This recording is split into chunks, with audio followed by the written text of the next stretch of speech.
I'm hoping to be completely done with all the welding and the grinding and maybe even be prepping and trying to paint today. The problem is it's like 18 degrees and it's, I think, a high of like 18 degrees. So spray paint doesn't work so good when it's that cold. I should hopefully be done with all the welding and the fabricating by the end of the day. The damaged section of the boom has been removed and replaced, and it's good to go. I'm confident it's going to hold up. I will try and put a little paint over the top of all of the repairs just to keep the rust to a minimum. But once it warms up, I will get the paint color matched and paint the boom properly.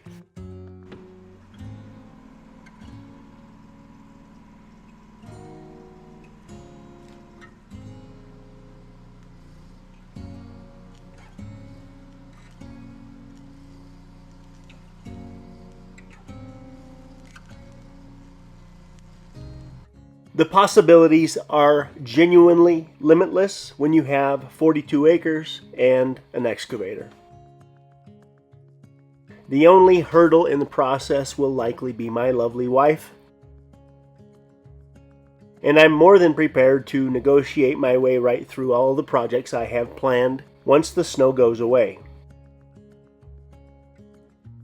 And I've basically done as much as I possibly can on the excavator here and now until the ram is back from the machine shop. I see rock walls and trails to the furthest corners of our property, and I'll use this excavator every step of the way.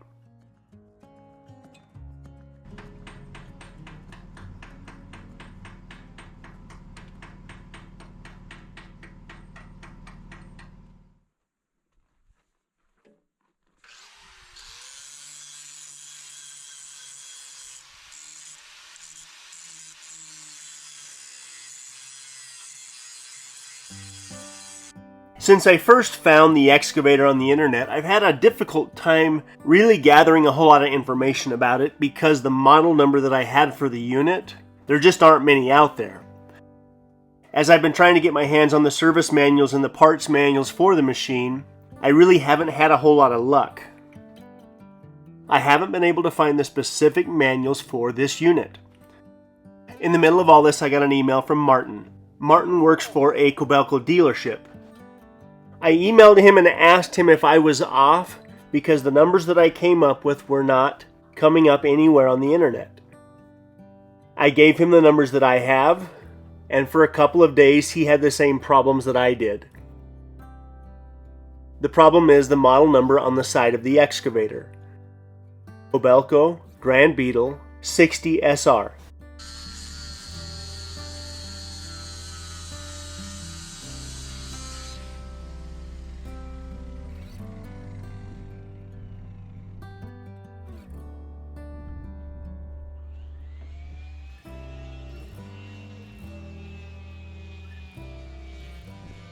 When I first looked at the pictures of the excavator, I noticed that all of the stickers were not in English. They were obviously Asian and what I thought to be Japanese.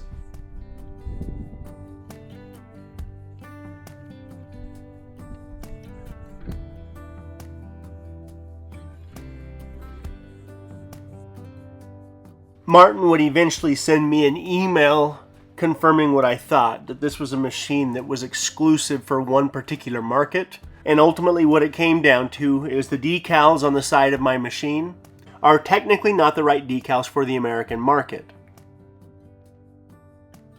This machine is not a Grand Beetle 60 SR. It's a Cobelco Grand Beetle SK70 SR.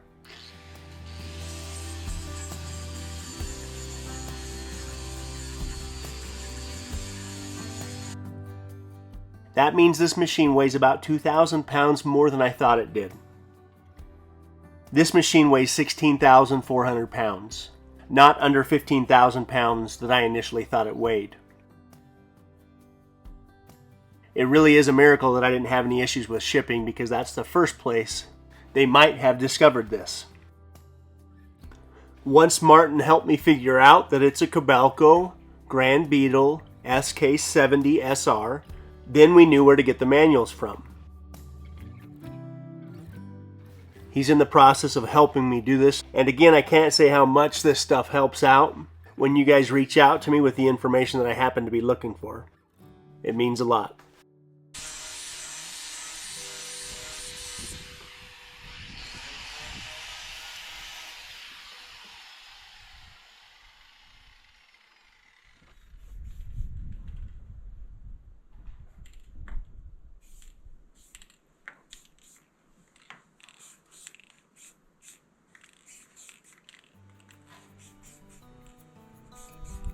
I happen to be a little bit colorblind, and I struggle, ironically, with blues and greens, and I was fairly confident that I wasn't going to find something that would match right off the shelf.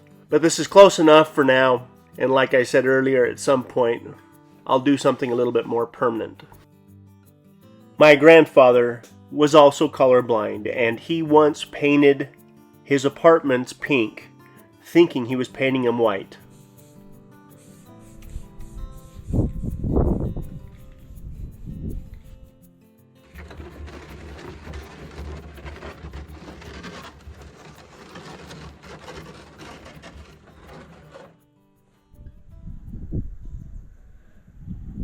Come here, Ruben. Do you know what time it is? What time? It's that time. What time is that? 2:22. 2:22:22. Yeah. At 2:22. I'm going to see if I can get it right this time. Today is Tuesday, February 22nd, the year 2022. So 2 on Tuesday. It's a great day to be alive. Oh yeah, at 2:22 p.m. I was not about to wake up at 2:22 a.m.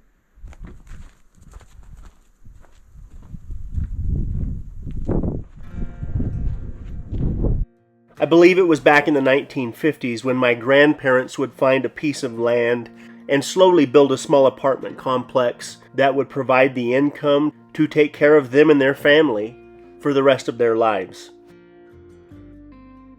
After coming out of the Depression, my grandparents insisted on building this apartment complex with virtually no debt, and so it took them a little while to do this, as they did as much as they could with their own two hands. As I said, my grandfather was colorblind, and at some point when he was painting the exterior of the apartments, the paint that he saw as white was actually pink, and the apartments had to be painted again. Growing up, myself, my siblings, and many of my cousins spent many hours working on those apartments, helping Grandma and Grandpa.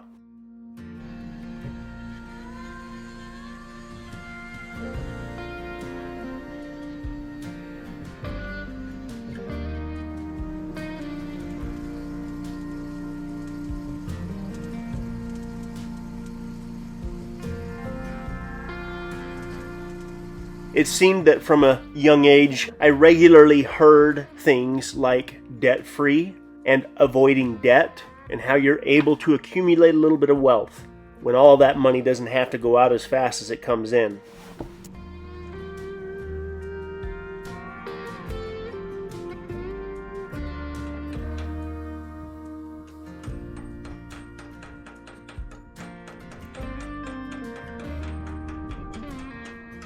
Many years ago, when Cedar and I first became small business owners, we paid a good chunk of money to go spend a few days in Tennessee, where I would go through Dave Ramsey's Entree Leadership System for Small Business and Money Management.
One of the steel hydraulic lines got damaged when the ram got damaged. Now I'm thinking about this like a plumber. I would love to be able to just simply cut that bad section out, put a coupling in there, braze it back in, and it would probably work, but I don't have a whole lot of experience with brazing. So what I'm going to do is very, very carefully use my rosebud, use my torch, see if I can't slowly work that back into a round circle so the hydraulic fluid is flowing through there properly. But step one is I got to take it off.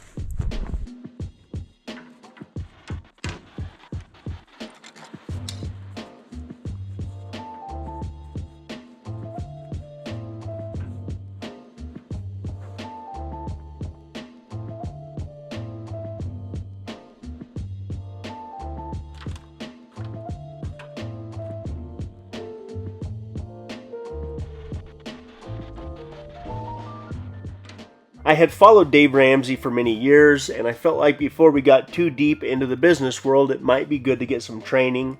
And what I learned after spending a few days in Tennessee with Dave Ramsey, everything he said I had heard before from my grandparents.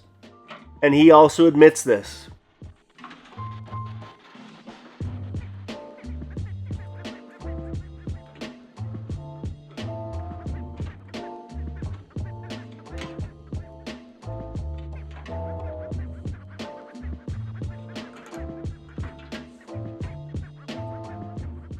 One of his taglines used to be, "I'm going to tell you the same thing about money management that your grandparents would have told you, except I'm going to keep my teeth in."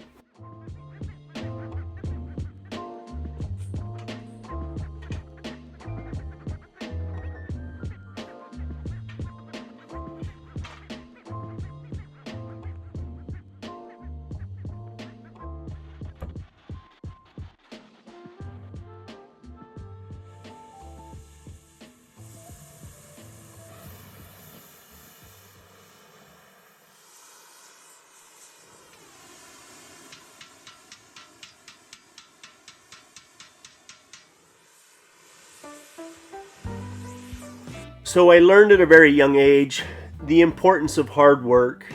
I learned the difference between general labor and skilled labor. And in my early 20s, I learned firsthand what commission was.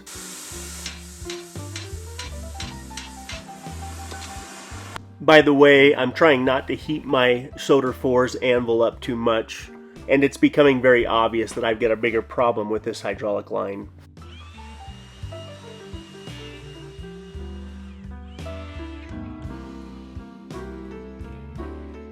After going through the recession of 2008 and nearly losing everything, Cedar and I decided we did not want to be active participants if this happened again.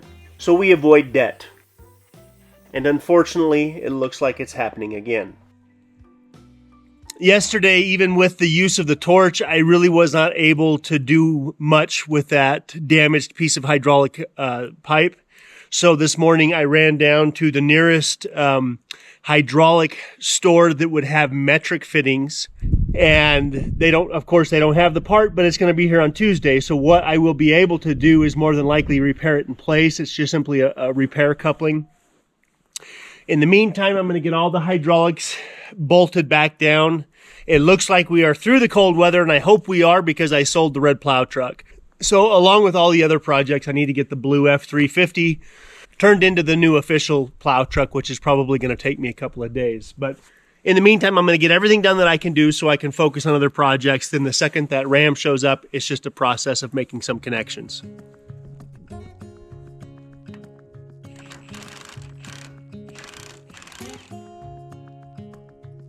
I still choose to remain optimistic and hopeful for our economy, but that being said, we are overdue for a market reset of some kind. But again, I choose not to drink the proverbial Kool-Aid too fast and worry about the things that I can control right in front of me, like the hydraulics on the excavator. But regardless of what happens to be in the headlines, I will continue the pursuit of independence and the possibility of living a sustainable life.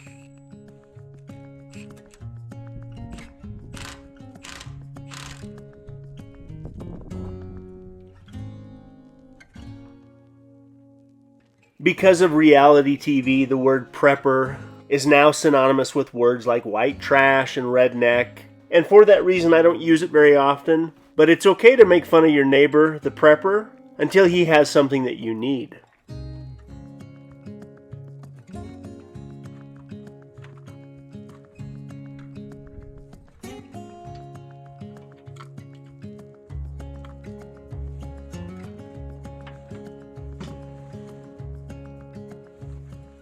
We've had a number of examples in the last few years that may not have directly affected us, but reminded us how vulnerable the systems are that we rely on, and I fear some of these systems may be in danger of failure.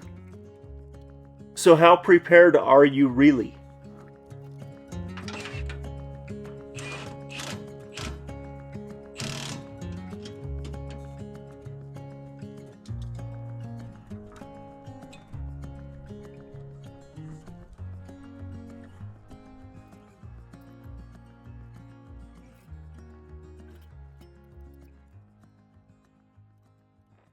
So I'm done with the excavator for now. It's time to get back on the underground chicken coop.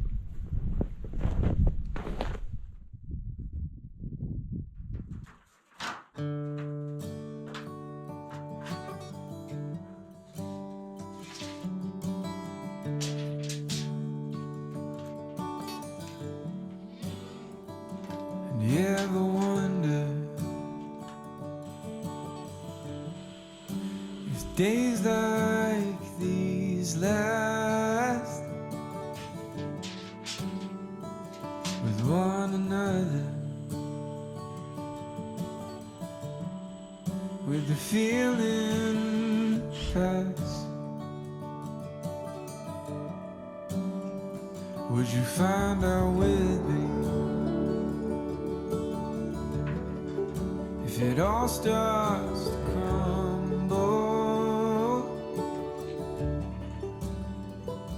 We'll search the pieces for a hope or a mumble.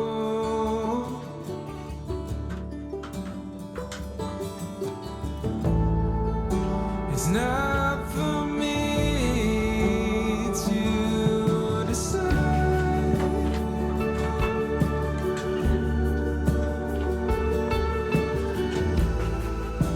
if I should be the one by your side,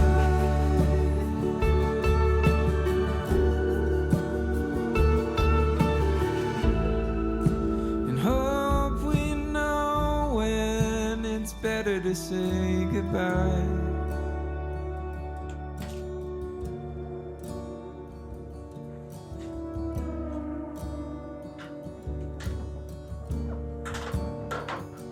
You ever wonder if we know what's best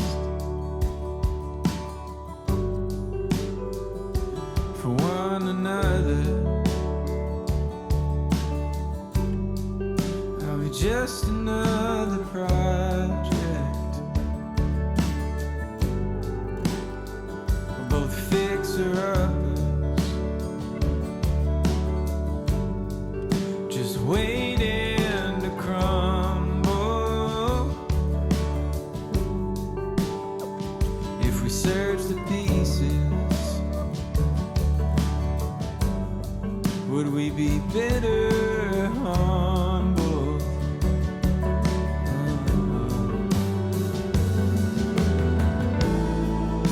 It's not for me to decide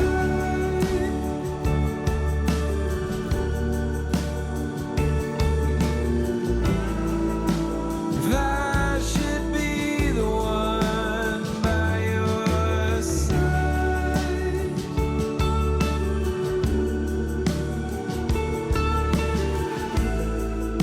and hope we know when it's better to say goodbye.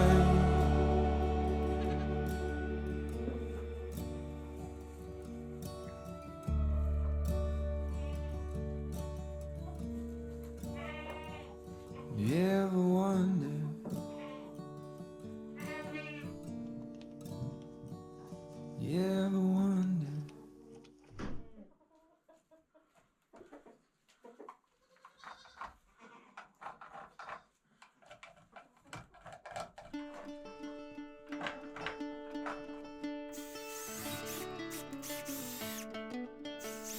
You know, it's fun to throw around the word homestead, but the truth is, homesteading in the 21st century are two words that probably shouldn't even go together.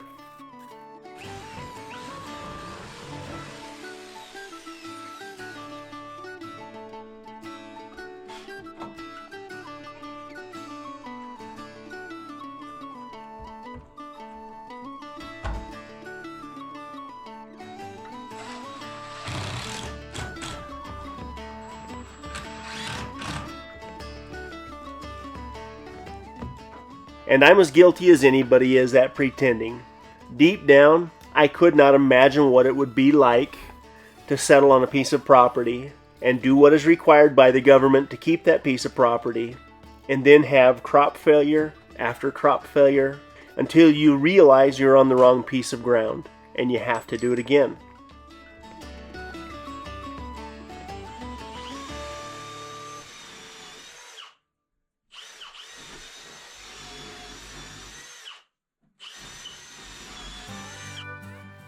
Along with the 3 lights, I'm putting 3 individual outlets on the same circuit, so each room has a light and an outlet. It'll be a designated 20 amp circuit, and if we ever got serious about milking goats, we would have an outlet right there to use.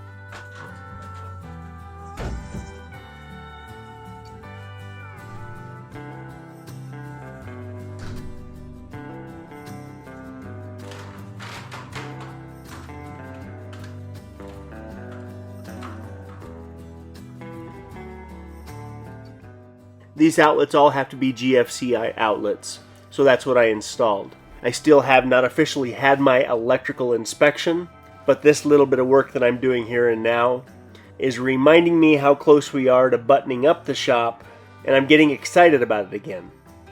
So it's something I need to get done.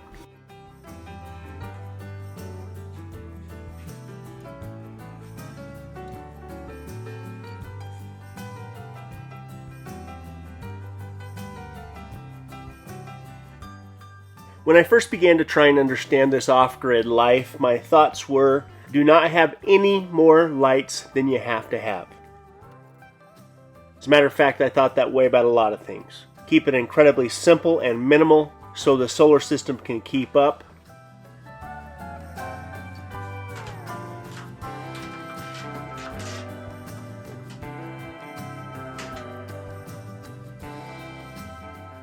And after living the lifestyle for a few years and getting familiar with our solar system, with adequate solar panels, we can have all the lights we need. So I'm going to put them in all over the place.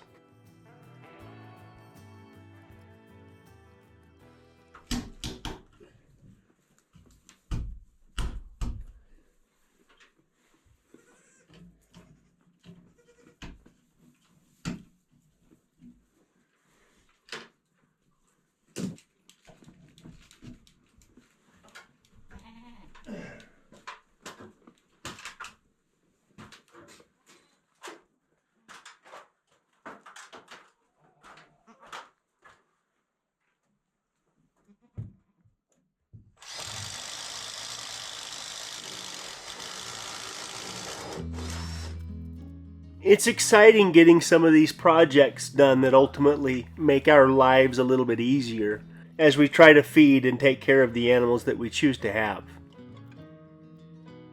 On certain days of the month, it can be incredibly dark up here, and occasionally there's a reason to come outside and check on the animals in the middle of the night.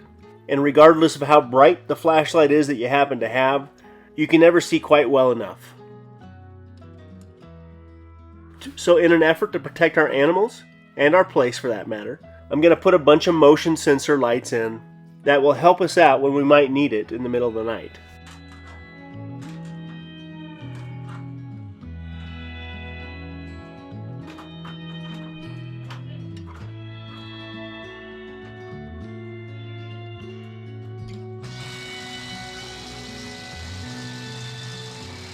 Because I haven't put the window in the chicken coop yet, it's so cold that the chickens, and the goats for that matter, really don't spend that much time in that room. I'm really looking forward to finding out if installing a clear plexiglass plastic window, if that will in fact warm up that chicken coop, more so than it would without that window.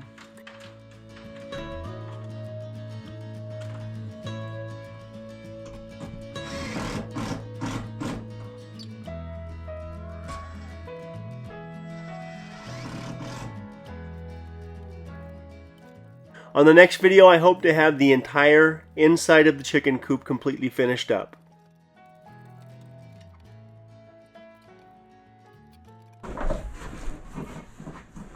Hi. Hi. Where's that big pickaxe thing? The yellow pick Yeah, that is big... out there by the excavator. Okay. I like the light, do you? Yeah. It's definitely bright.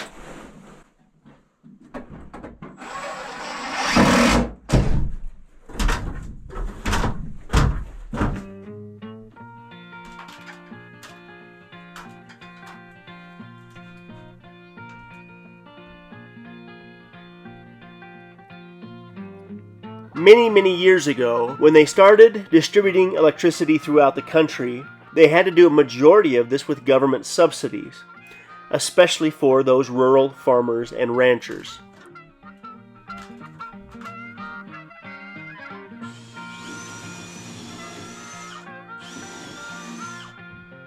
Part of the reason we were pushed into that off-grid direction was simply because of how much money it was going to cost to get power up to our house.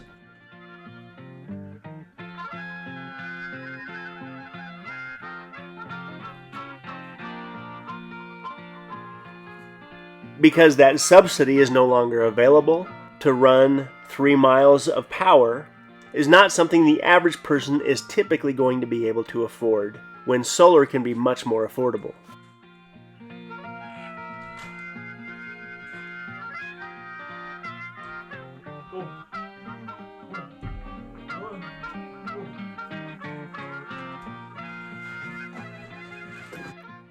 We will see you in a few days, hopefully, with a nearly finished underground chicken coop.